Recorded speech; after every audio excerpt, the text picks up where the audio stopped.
Bonsoir chers téléspectateurs, merci de nous recevoir chez vous. Comme vous pouvez le constater, nous avons un peu choisi de changer de cadre parce que c'est que nous allons dire aujourd'hui, le thème autour duquel nous allons en tout cas vous permettre de pouvoir ouvrir votre connaissance. Aujourd'hui, c'est un thème vraiment capital, c'est pourquoi nous avons choisi la nature. La nature, pourquoi? Parce que nous allons faire appel à la nature également. Pourquoi aujourd'hui, chers téléspectateurs, c'est à votre demande que nous avons choisi de vous entretenir autour de ce thème.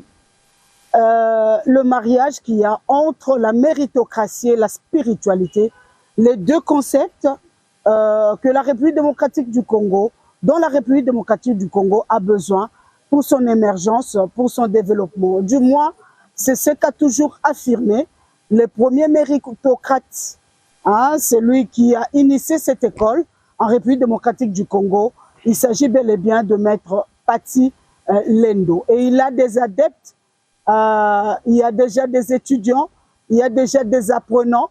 Alors aujourd'hui, nous allons voir comment est-ce que nous pouvons emboîter les pas à pouvoir nous inscrire dans cette école-là pour pouvoir faire ressortir la sève qui doit faire tourner, marcher la République démocratique du Congo. Maître Paty, bonsoir. Bonsoir et bonsoir aux téléspectateurs qui nous suivent. Oui, Maître Paty, il y en a qui vous connaissent, vous n'êtes plus à présenter, mais quand même, votre parcours peut inspirer plus d'un, et surtout la nouvelle génération. Cette génération qui vous admire, mais peut-être qui ne sait pas qui vous êtes.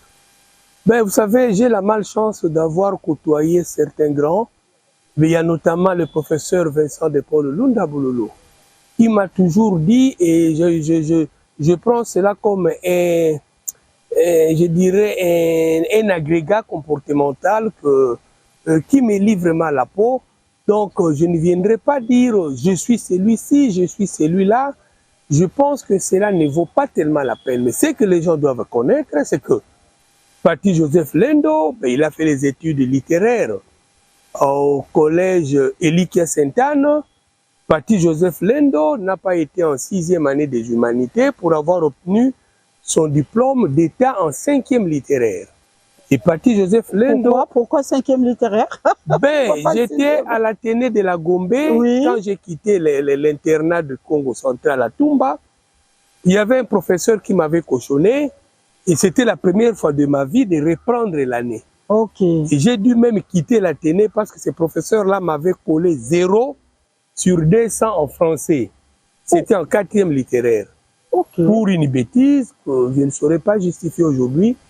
Et c'était difficile pour moi d'accepter de reprendre une année. Et voyez-vous. Et de là, à l'Athénée, je suis allé au collège Elikia Sainte-Anne.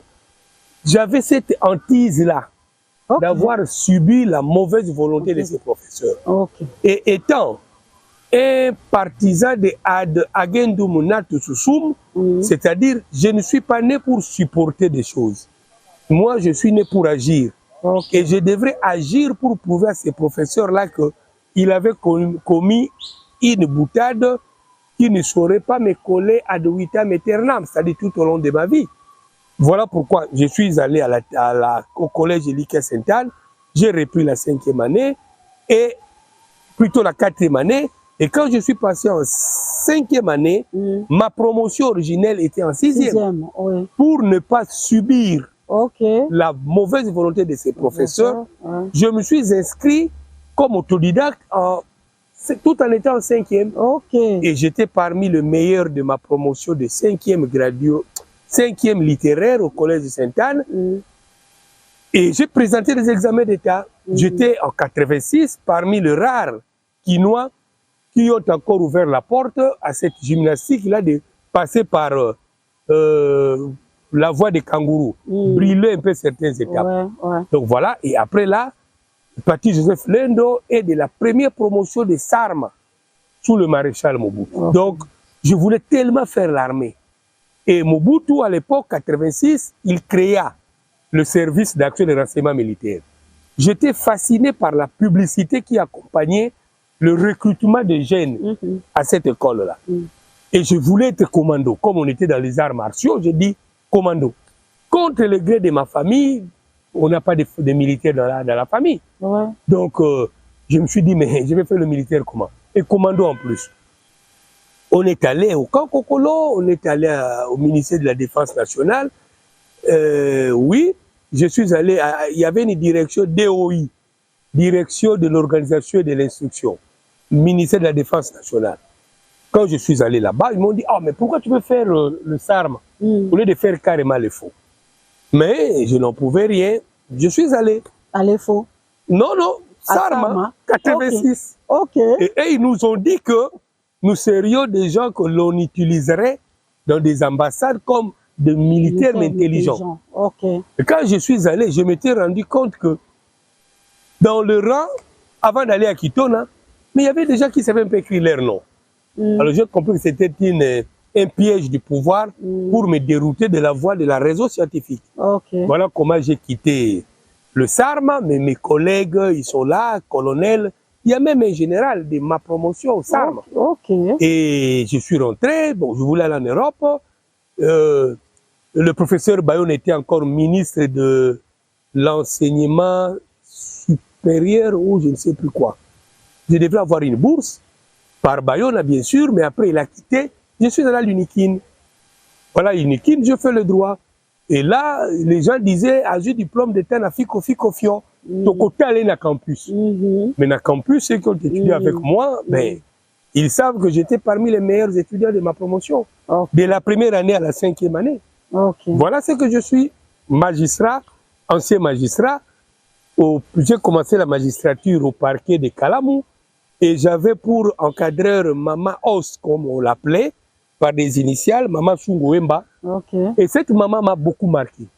Même dans la méritocratie, la maman m'avait déjà, la maman sans s'en rendre compte, elle avait déjà planté en moi la sève, comme vous l'avez souligné, vivifiante de la trame comportementale que je sécrète dans la société. Maman Sungoemba, je la salue, je la félicite. Elle est vivante. Elle est vivante, c'est une je dirais haute magistrate ou haut magistrat comme vous voulez. Elle est là.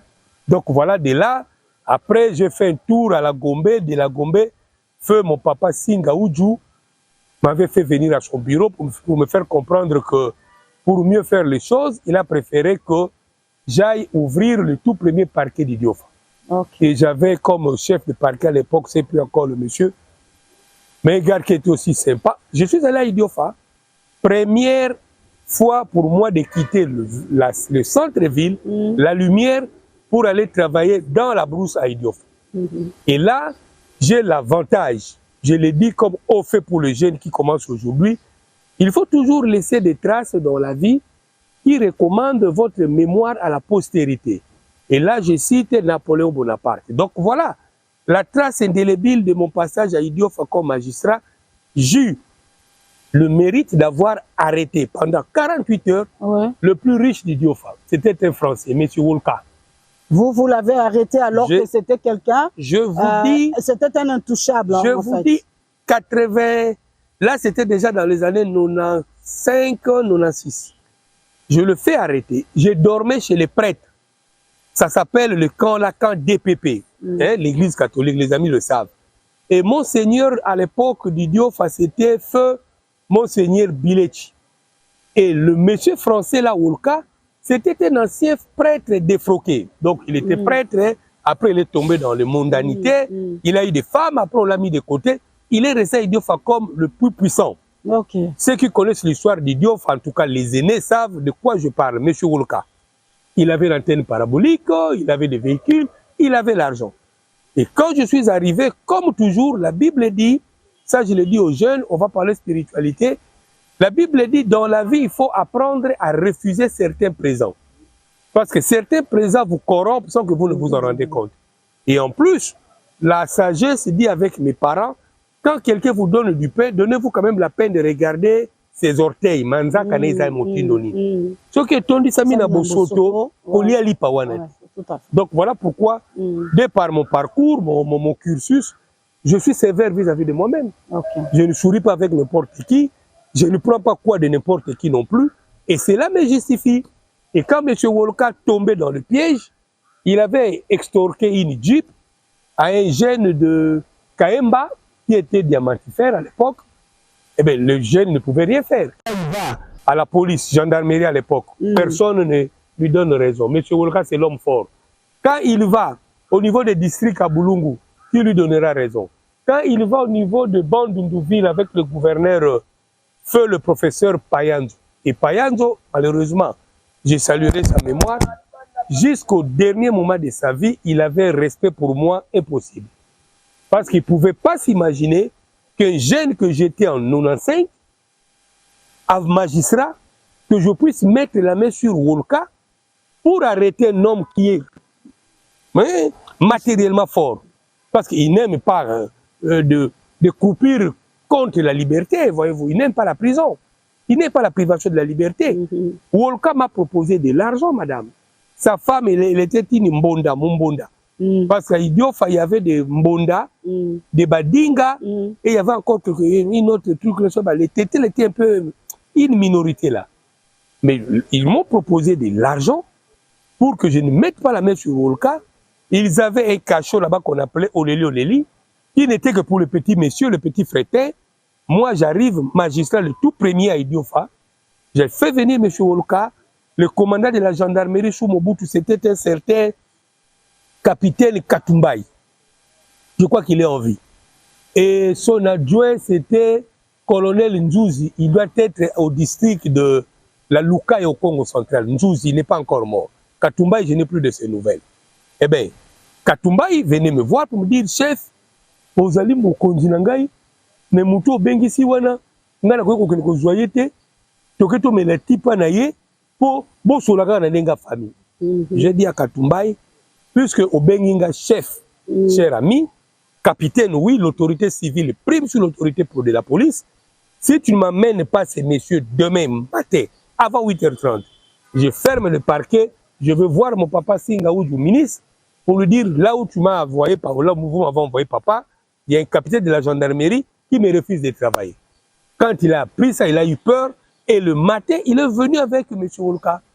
Et je vous assure, tout idiot a été en branle. M. Wolka, là, la boutumi balé na oleli oleli. Monseigneur, feu Monseigneur Bilech, avec l'abbé Ngolo, je crois. Ils m'ont appelé pour dire, mais Yozola la pas d'abisso. Au lieu quand sur Moutou l'abisso, j'ai dit, je suis prêt à dormir dans la rue. Mais ces messieurs doivent restituer la Jeep de ces pauvres messieurs Chidi Kombonaye Moutouana.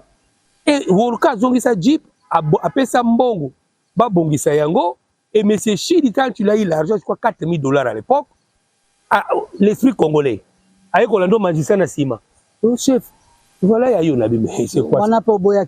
Mais non, ça ce sont des choses, madame, on nous prend pour tout le monde. Ah non, nous n'avons pas cette éducation. C'est pourquoi nous nous moquons de ces petits gens de basse facture morale, spirituelle et même intellectuelle qui croient que seul le diplôme suffit pour se vendre. Je ne vous ai pas dit mes diplômes, merci. On va, au fur et à mesure, nous allons avancer. Vous allez aussi vous dévoiler. Et si j'ai tenu à ce que vous puissiez vous présenter, vous l'avez fait correctement. Et je suis sûre que les jeunes ont appris beaucoup de choses parce que dans ce que vous dites, vous avez voulu vous venger. En tout cas, vous faire... Contre les injustices. Voilà, contre les injustices. Parfait. En commençant par votre... Voilà d'ailleurs ceux qui me connaissent surtout en Europe, on m'appelle le pourfendeur à perpétuité de l'injustice. Wow. Ça, c'est vraiment mon sobriquet. Pourfendeur à perpétuité de l'injustice. Très bien, parce que vous en avez subi et vous ne voulez pas que les autres puissent en subir également. Alors, maître, l'émission de l'autre Rosala bilingue, parce qu'à un moment donné, je voudrais vraiment que la population congolaise puisse s'approprier de cette émission. Zamasola Banamboka et Zamasola Kati. Ça, c'est fièrement congolais. Amen. Maître, dites-nous, bon, je sais que ça sera difficile, on commence en français, pour que vous puissiez nous définir la méritocratie. Quand on parle de la méritocratie aujourd'hui, on voit la tête de Pati Lendo. Et Bandi Wapi? Non, au moins na lobeli yo yango, na ndenge ya sembo, et pas inga na uti. Méritocratie eza nango eloko moko ya sikate. Olandi, tina koli na bomo inangai, parcours na ngai nyonso. j'ai toujours été ami à ma meilleure. Okay. J'ai toujours été du côté, il y a vrai, il y a beau, il y a vertu, il y a valeur. Alors, Koko la nangai et ça qui était Kobanda maternelle. Heureusement, je garde encore de bons rapports avec mes anciens professeurs, mes anciens enseignants, allais-je dire, et qui peuvent témoigner ceux qui sont encore en vie. Je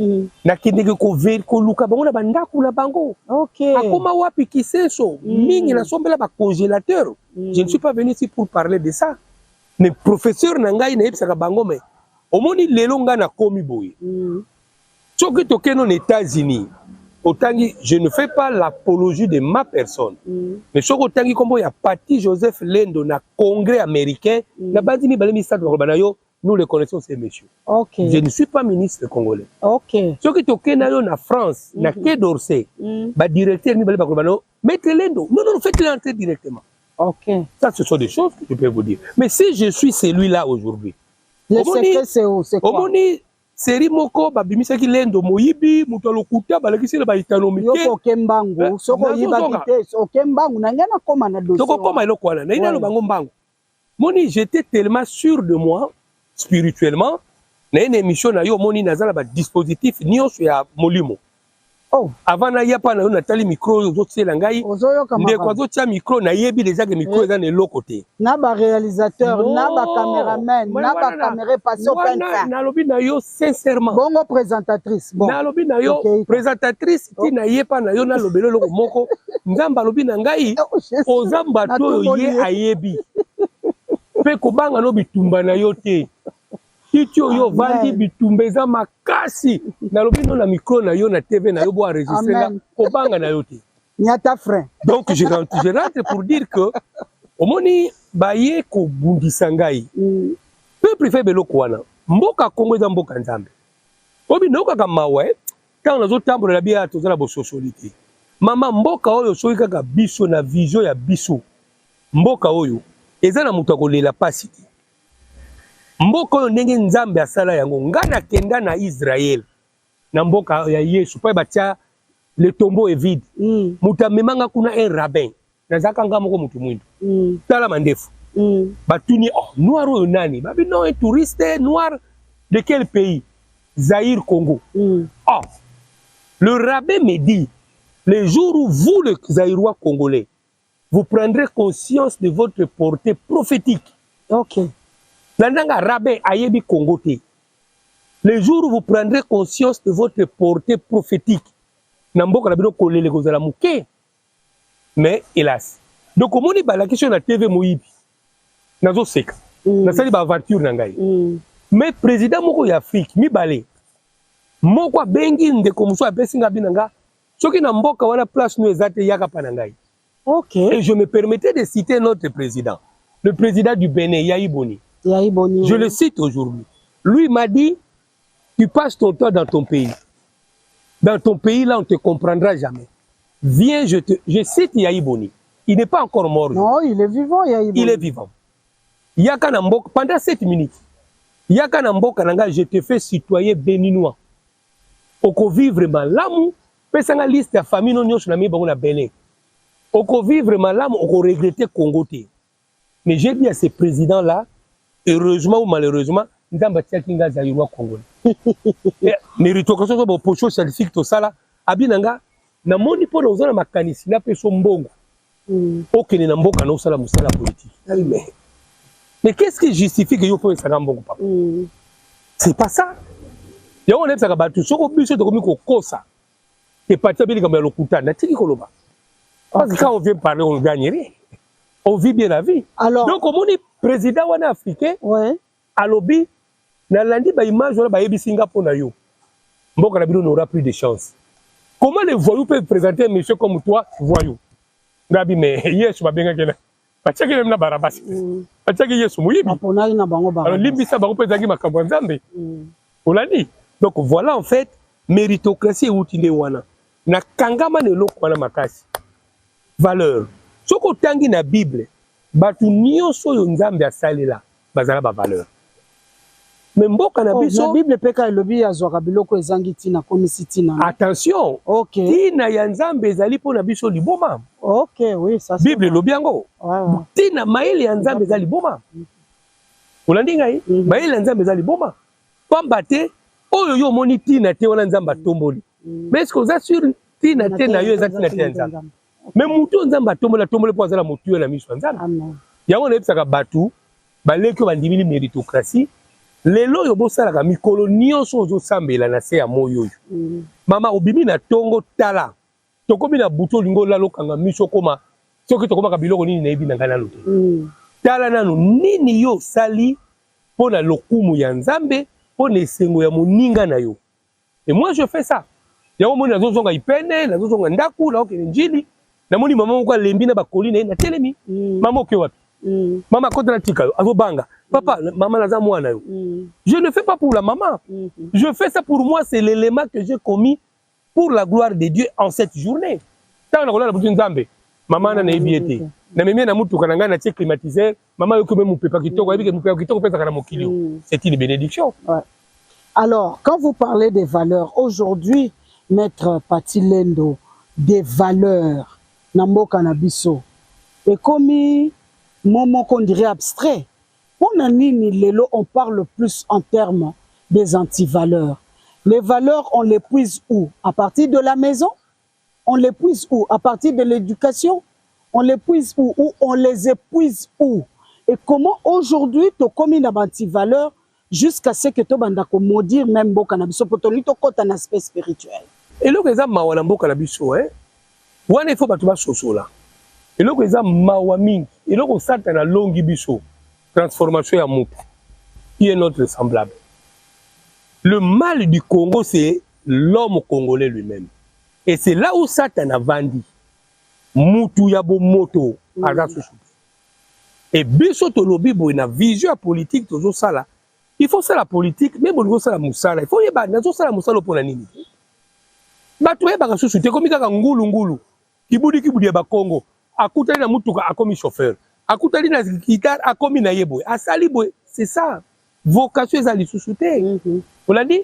Biso biblo komi sato. Oye bomi mboko bomoto esili valeur esili. L'inversion de la pyramide. Tolobaki na ba konzi ba ninga na biso vision na biso ya politique. 3 pieds. Bino bolobaki 5 chantiers. Soko boni, je ne suis pas là. Je respecte vos opinions baninga. Biso toi na 3 chantiers. Le premier chantier pour tout bon sambo maman, la famille. La famille? Toujours ça, la famille. Ok. La famille, c'est-à-dire papa, maman, Zungouya. Tout ça, la campagne électorale en Boka. Papa a tiré maman Zemi. Maman a kangami na maternité. Ngana ye candidat. Na ke na maternité. Moi, si a papa Zoloba, na sali 1 mois, wana bimarate bimi sangai. Oyoki ngai? Et na fouti moi le meilleur. Papa, moi c'est Abimi. Papa, moutaza la dignité au Bible pesi mobali. L'homme est nanti de la dignité devant la femme. C'est pourquoi nanda kwata mobala za nanzala. Ah, na michwa moi c'est. Il faut ça l'assemblant hein. Mais moi ça rôle la ga. Mai to milité mais papa tout ça la moi semblant.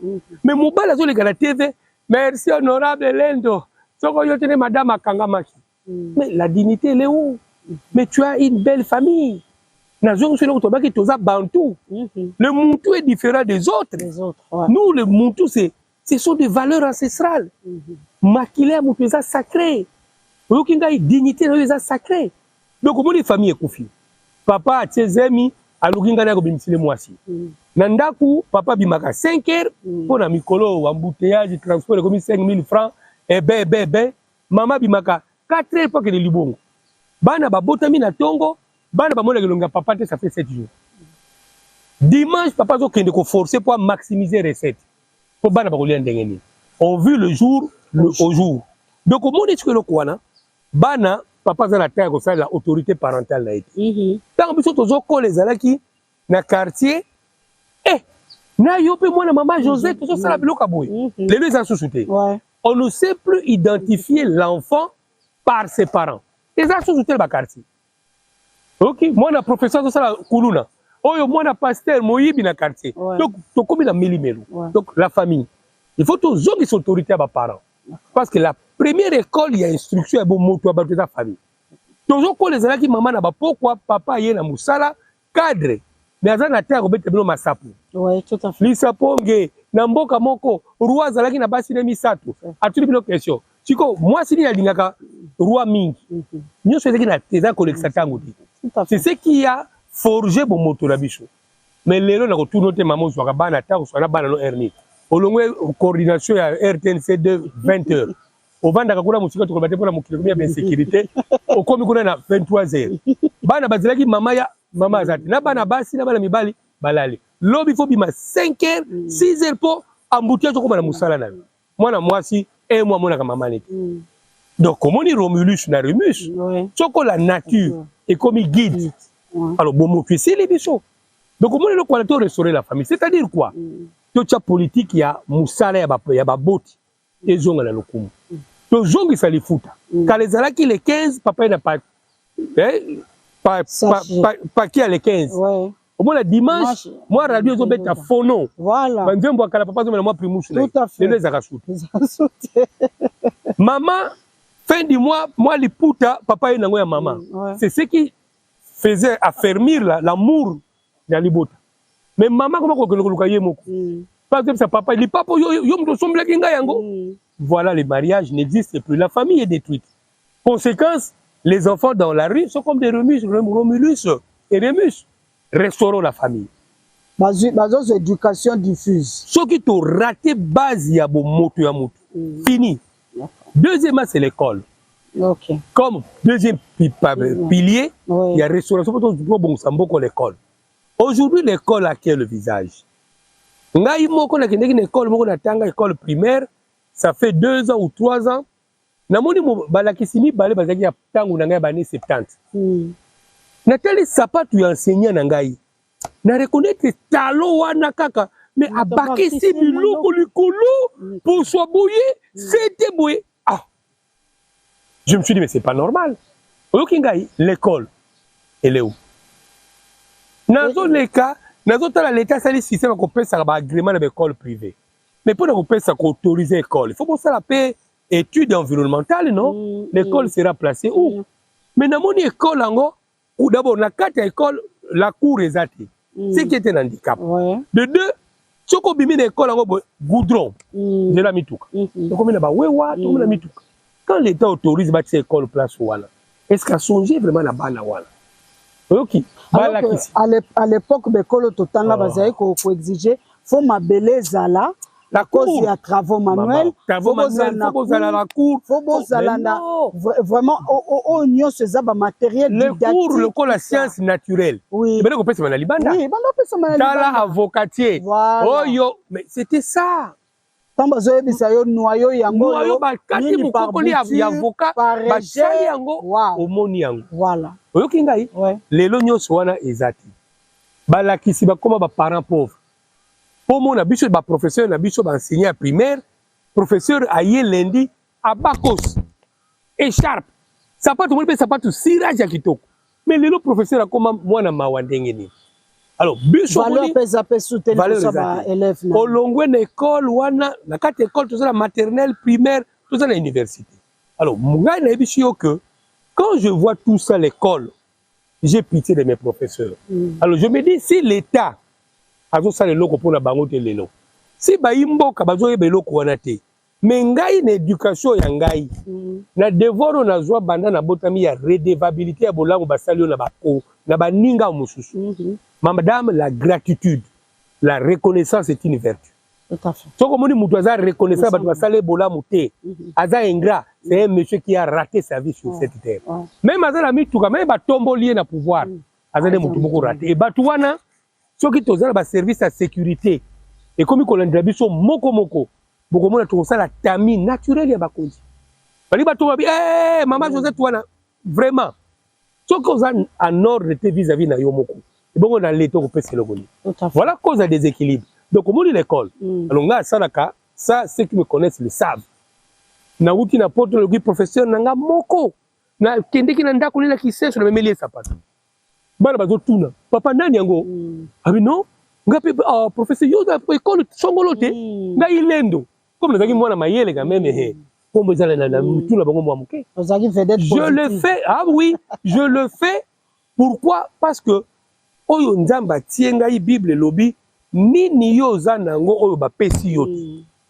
Ce qui te comprend le quoi la qu'as-tu que tu n'es reçu. Tant que tu mission la binoka c'est pour na iloko ni non pour na yebana ah non. Ah non, toye ko rendre mayelo nzamba pesi biso tozo salango de manière gratuite à la société. Bon moto, le valeur que nous engageons, des valeurs que nous sécrétons dans la société. C'est ce que nous on met à la place publique à travers vos supports. Mais aujourd'hui aussi l'éducation, le système éducatif est à déplorer parce que qu'est-ce qu'on enseigne par rapport à ce qu'on a eu dans le temps quand même. Toyekola éducation civique et morale. Koyibate, kobomate, église catholique à côté si bisona. On a bien ngolo komoko boye. Na bon souté ba mystère soko ba nini wana koyibelo kwa moninga te.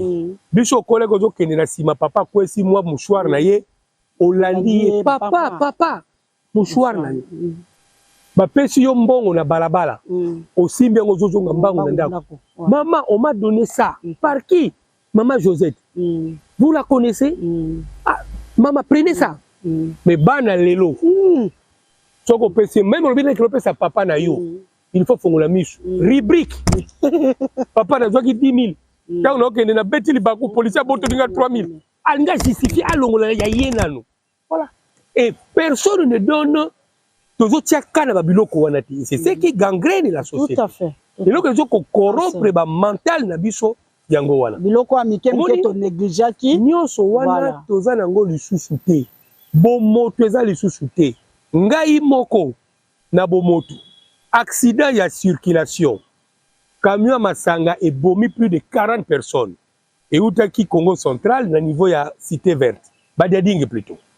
Namoni bandeko ya basi des jeunes filles. Ni balé moko zo samuningane.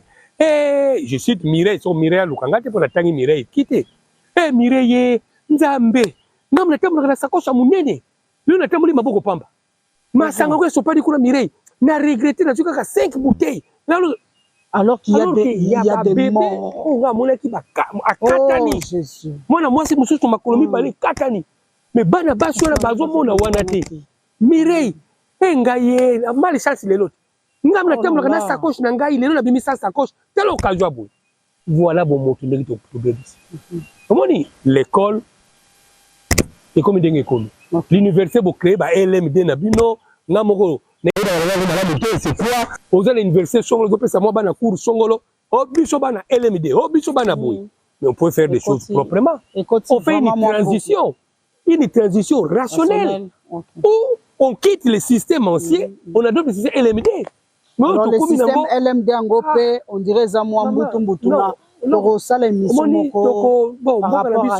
C'est pourquoi moi, je n'ai jamais diplôme de boyer, je suis ceci dans le bangote. Oh, bazola na biso so amoni que tu vas miyibi ya solo, tu vas miyibi pour la bango. Mais encore balobi, tu es maître de toi-même, mais tu n'es pas maître des opinions des autres sur toi. Maman ça musano malamu menyana batu bazo tonga yo. Balingi ba vendre la kiti na yo. Tika bon ba salo bango balingi. C'est comme ça que moi je vis. Lobelanga nyoso lingi, je me connais mieux que quiconque na ndakabilo kwa la mingi. Na seka kana ngai. Troisième pilier, la justice, l'État. OK. J'ai cité la famille, l'école, la justice, l'État. Ce que tu dis, tu vends ici l'État. Tu vas l'État. Maman, tu vas na Kinshasa, ailleurs tu es na Kinshasa. Tu as service de l'hygiène. Tu as WC ya mufinuku ya tol. WC ya libulu na ba cité. Voilà. Biso zo chance na ko kozana ngo mingi te. Eh ben, tu as hygiène soko ba ye. Il faut mona famille ndenge ningani. Pas que vous avez dit que vous n'êtes pas munduki. Kaka za mu hygiène. Donc puisqu'il représente l'État. Ouais. L'autorité. Tout à fait. Mais quelle est l'autorité de l'agent de l'État? L'autorité, comment il faut y banana yo? Pour bateau sanga na entrer na RTNC2. Il faut y banana ministre. Pour ce qu'on a commis, balé qui sangai. Il faut y banana général. Pour ce qui va kanginga na bengai. Ah non, on peut corriger ce genre de choses. Tout ça t'arrêter. Mais tant qu'on a zolo ba maître, tant qu'on a zolo ba l'État comme ça na. Un individu azoyebisa abi l'état comme ça. Mais l'état est mon mesani. OK. Mais il y a des choses. Moi je le dis toujours, c'est que quand je vois des choses na mboka sur la table na mokilo na mona ngote. Ozo na mutuka police doit atemeli bosolo. Moka matina mutuka. Bonjour oui la même volant. Mais on peut arrêter ces genres de choses illico tempore. Quand on a la volonté, la vision de faire les choses. Mais on arrête ça. On commence par la capitale. Mais si on te voit avec ça, tu es agent de l'État, tu es payé par l'État. Les infractions routières sont prévues et établies. Préavisées. Bah ça la bamboka mususu. Yo maman José tozo bimozo kende ville na mutuka na yo. Au comme na Delvaux bakangi mutuka côté la fourrière.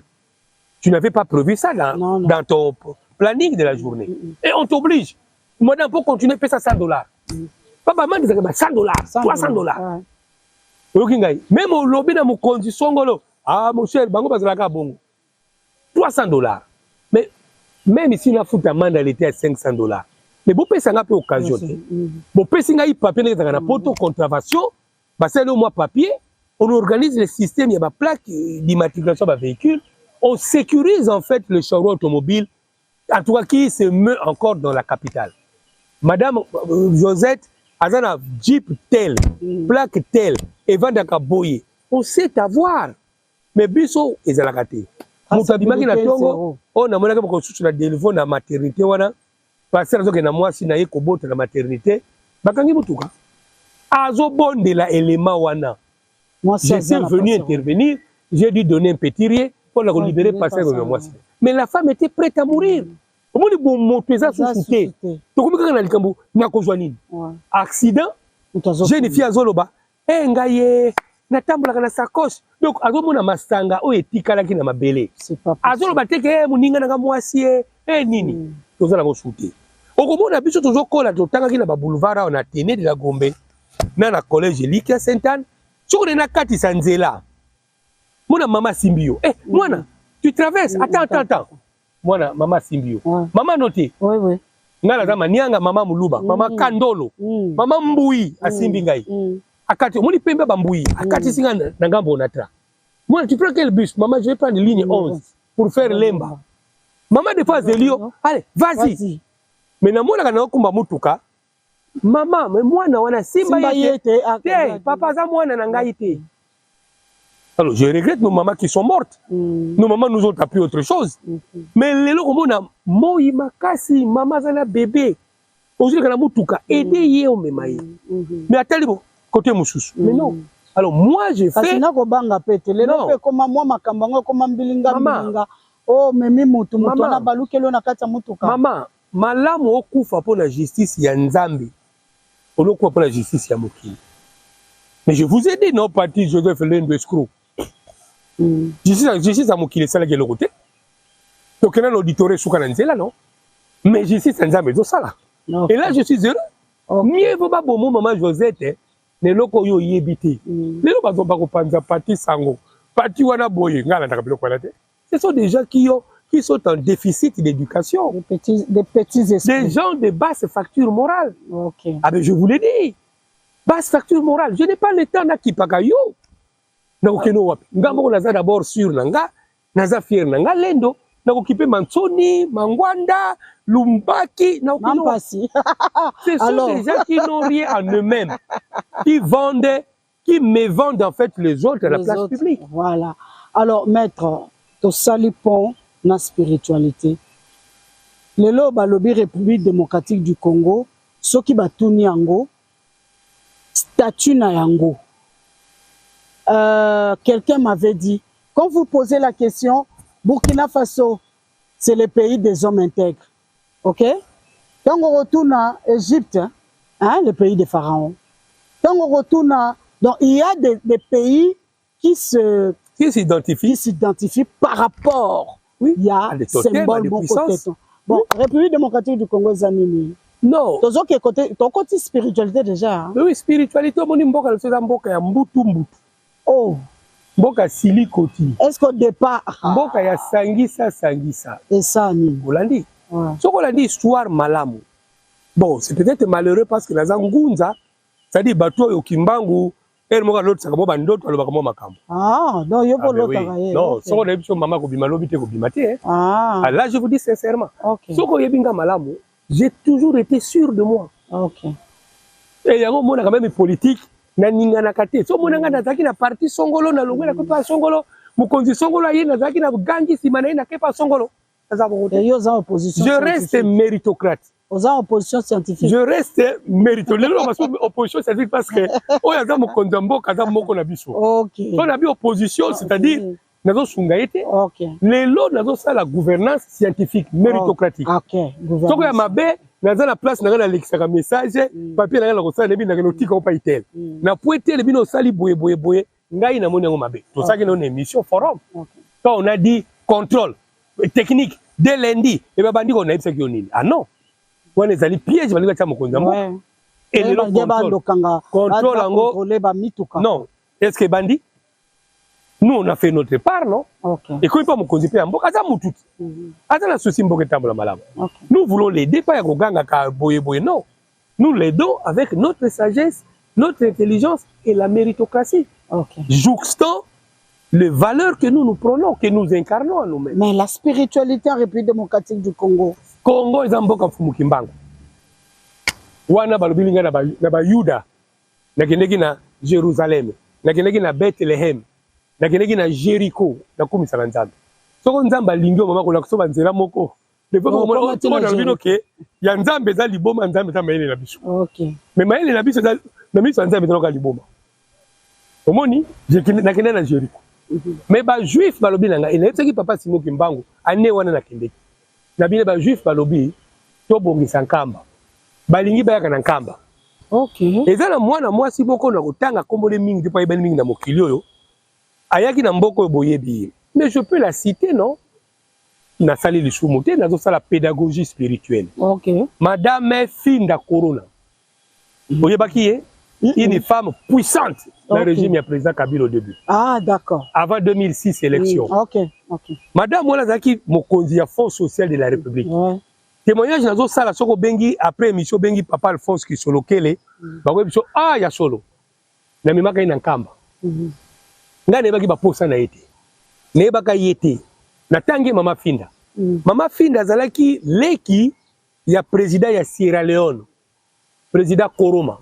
OK. Comme on a Finda Koroma. OK. Na memie na nkamba. Tant to komi na nkamba na à l'époque na ministre Simo Tumawako. Papa Simo lobi na ngai nazwa ba mama na Kendolo ndako bachaka ba mama 3 étages ya basi so boye ba visite na nkamba na memie na mai. Tozo kene na nzela boye mama Finda tuni ngai. Mai ya nkamba ngwe sala kaninga bi mai ya nkamba ezali kaka lokola mai ya Jourdain lokola mur de lamentation soko kondimano ezali au vivre yango atuna nga question ngai na âge na nga nazoluka na bala je m'excuse sur la violé c'est crémé c'est ezala ngo mabete nazoluka na bala mec soki na koti na mai ya nkamba oza sûr na kozwa mobali nebisi mama kondimana yo ebikisa yo bake kosoka na mai ya nkamba esili Fonds social la République, ce qu'on a dit peut-être mobile ya Congo, plan nzambe toyebiti. Fonds social to comme la démocratie, ben élection salami, fonds social et na ondenge ki, moi je suis na zongi na mboka la bango. OK. Mais albaka na nga na mai ya nkamba, est-ce que vous assure na âge na nga na kozali susu mobile ya ngamoko na mai ya nkamba soko na sokoli. Mais lelo mama Finda Koroma abala je crois une américaine. Qui a dit qu'on coopérait mingi na papa Alphonse qui sur lequel. Et papa Alphonse qui sur papa Alphonse qui sur lequel. Rappelez maman Finda azwa libala. Ayebi pa libala on est outil. Voilà. C'est question ya kondima na yo. Oyoki ngai e batu mingi. Même soko tali président Kasavu. Bokonzi na ye azalaki catholique mingi na ba catholique na ye. Mais bokonzi na ye e bandaki nanu na bangunzo bazalaki na fumweto Simoni Kimbangu. Voilà à peu près ce que je peux vous dire. Alors, et voilà pourquoi na te ya kabatu to zonga na ba origine na biso to yeba koto sabu nzambe na biso et oyo ezali na incompatibilité te na le Messie Jésus-Christ ou ayaki pas matin l'église ya papa Simon Kimbangu ezali l'église de Jésus-Christ est sur la terre par le prophète Simon Kimba. Ok. Maître Paty, nous sommes arrivés à la fin de cette émission, du moins pour cette première série, parce que nous avons plus parlé de la méritocratie. À l'entame de l'émission, j'avais dit qu'il y a un mariage, selon Maître Paty, entre la méritocratie et la spiritualité pour que notre pays puisse connaître un envol. Alors, nous sommes arrivés à la fin. Nous avons 2 minutes. Pour ces 2 minutes, il y a des gens qui vous regardent. Il y a des gens que vous avez inspirés, vous continuez à inspirer. Il y a des gens qui veulent apprendre encore. Il y a des gens qui veulent puiser. Alors, comment mettre la main sur Maître Paty? À l'émission prochaine, j'ai reçu déjà beaucoup de réactions quand nous avons annoncé cette émission venant de l'Europe. Les Congolais de la diaspora se disent prêts à pouvoir intégrer cette école de la méritocratie. Alors, comment ça va se faire? Comment vous allez vous y prendre? Et comment amener la jeunesse congolaise, du moins, pour sauver la République démocratique du Congo via cette couche de la population? Madame, je vais vous dire une chose. Le politique, cause à la politicien, ils ont malam. Cause à beaucoup de pouvoir, cause à mbongo, ils ont malam. Mais qui bande koba yo kangalelo. Qui beaucoup de nyonso, autorité nyonso. Oye vandi sami na bunzambe te eza bunyama. Ok. Wana na lingito se comprendre. Mokonzi ya mboka lokola Congo. Webi Congo ouais. Bon, toza na misu peut-être mon côté. Nokaka mawa. Quand je vois 40 mois bafuta kabisote. RTNC toza na bus cité. Nokaka mawa. Et que voulez-vous que je fasse? Mais vous ne méritez pas ça. To solo la makambu ya journaliste mena ba kolo chaîne ya radio télévision ya Congo Brazza. Na kutanga komboti. Alaki singai ba avantage ya ba journaliste ya Brazza Congo. Ouais. Alaki singai gris. Ouais. Na bisuku na salaki nanga boyeti nene usana nga na chaîne na bino na Brazza. Mais pourquoi bango ba kozala malamu ke biso? C'est la question que nous devons nous poser. Bokonzi oyo evandisa mina nzambe te na mboka lokola Congo eza distraction. Pamba te yo bokonzi. Oyebi ndenge oza mokonzi na ndako na bino. Oyebi milimo boni oyo oyo ezo tepa zinga na yo. Na ya malamu na ya mabe. Oyo ya malamu ezo sunga ezo zela na yo bénédiction mokonzi. Oyo ya mabe ezo linge bebisa yo oyo oza nango ya malamu na ndako emonisa mati. Oyokinga alors yango natulaka bakobino bapandisa boye daka biso. Ministre mokonzi songolo tango lala kan ndonga malo tsango ndotoni. Mais Dieu doit vous parler, non? Tango lali, ozolo tandoto, lobi to komi na makambu songolo boy. Élection. Mais je vois dans les élections, pendant les élections, les pasteurs, les hommes de Dieu, ils sont tous dans les mondanités. Au petit dikit ya parsike, yo, ndako yambaka papaya te za na bénédiction te. Ah non. Il faut tout ça la ka portée prophétique ya Congo. Bazulu kabatia to voter bat. Komi na kalamu ba passer bokota mabondeli. Bande ko tango zokene na urne. Loboko na yezala ebeba ya nzambe ndezwa. Kombo zo komeza la kombo ya mutu akoya kwa tombo la biso. Il y a une bataille dure entre dans le monde noir, dans le monde invisible, entre les forces positives. Oyo lingi ke bana ya Congo bakota solo na héritage o nzamba pesa bango. Congo la ko futa facture ya courant cherté, facture ya mai cherté, ko boye non. Pas battre nzamba pesa biso bo mengo nyonso. Mais Satan n'a pas lobby, tokota la bango. Voilà la bataille. Alors si on n'a pas des autorités qui sont connectées avec les esprits positifs, l'esprit supérieur, l'esprit créateur, nous allons continuer à subir. Ok. Voilà. Nous avons... Monde est-ce que Tosuki? Tosuki, voilà. Voilà. Toniati freine Sikawana parce que Tosi cité maître. Tosi cité si aujourd'hui vous êtes une école et la méritocratie a un visage aujourd'hui. Ah oui, Maître le monde entier. Photo Lingato Puisé. Nous, dans Fièrement Congolais, nous sommes fiers de toute personne qui veut changer le visage de la République démocratique du Congo en tant que pays et qui veut changer le visage du peuple congolais en tant que peuple. Oui. Alors, Tokanga Minayo, Pessabiso sous ton émission prochaine. tokota na bozindo pona rota na ba porte nyonso na ba entrée nyonso. Il y a République démocratique du Congo si nous sommes protégés. Parce que si nous ne sommes pas protégés, alors de l'intérieur, nous-mêmes, nous ne faisons pas ce qui doit honorer le Créateur dont nous sommes. Hein? Tozo kende déjà na côté à kufa. Or biso tozawana, batuloko la bino ba mettre parti bozana pona okota. Vi na nzela o nzambe à la kisio na ba domaine o nzamba la kisio. Nous allons nous retrouver à l'émission prochaine. Au numéro prochain, nous avons suspendu à la prochaine émission, je voudrais avoir des réactions venant de votre part, comme la diaspora a réagi. À l'émission prochaine, nous allons vous proposer ce que la diaspora pense de la méritocratie et de la spiritualité en République démocratique du Congo et comment nous tous, nous devons mettre la main dans la pâte pour que notre pays puisse accomplir sa mission prophétique. C'est là, fièrement. Et le phénomène liwa. Oh, comme si ok. Parce que liwa, liwa, mutua kufi, peut-être mutua kufa ganete. Oh. Mingi bagalukwa na boka na kati la biso. Ah. Mais ba moni o kufi.